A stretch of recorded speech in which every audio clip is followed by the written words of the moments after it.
Welcome to another quick tutorial on how to use your virtual event briefcase. We will start at the top right corner of your screen within your profile pull-out menu. Click this profile menu to reveal your additional site features, including My Briefcase.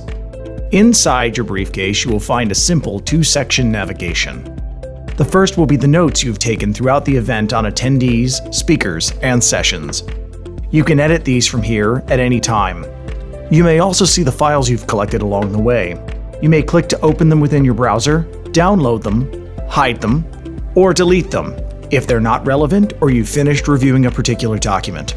Of course, all of this information is yours to keep. Simply click the Download Briefcase button to obtain a copy of your notes and links to files.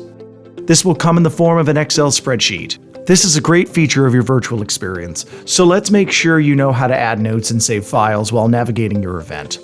I will start by saying that all notes are totally private, whether they are attached to a user profile or a session. They are for your eyes only. Let's start with attendees. Each attendee profile will allow you to take notes on the contact of your choosing.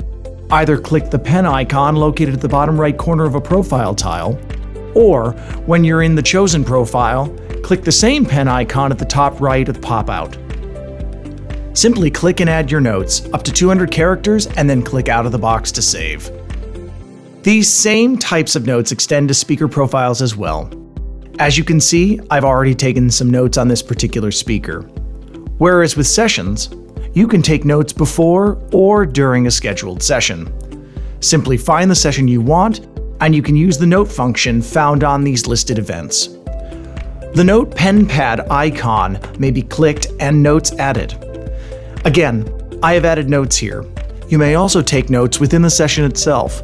While in the session, the same pen pad icon can be found, allowing for quick note-taking. Anywhere you see the pen or pen pad icon, you can add notes to your briefcase.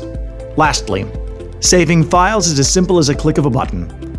Let's look at some exhibitor files you may want to retain. Simply navigate to a virtual booth you might be interested in seeing, and on the right-hand side of the booth, if the company has provided any optional downloads or unique content, you may download the file or simply add it to your briefcase. Here, you'll click the briefcase icon. The icon will change to a check-marked briefcase, signifying that your file has been saved into your personal briefcase. As I noted before, you'll be able to download these files from your briefcase page or access them via link from the full briefcase download. The same feature is also available in each and every session, where a file may be loaded. You may also download or save files in advance of a session, noted by the circular down arrow button. You may click this to reveal session-attached files for saving and downloading. Again, we hope you enjoy this great feature of your virtual event.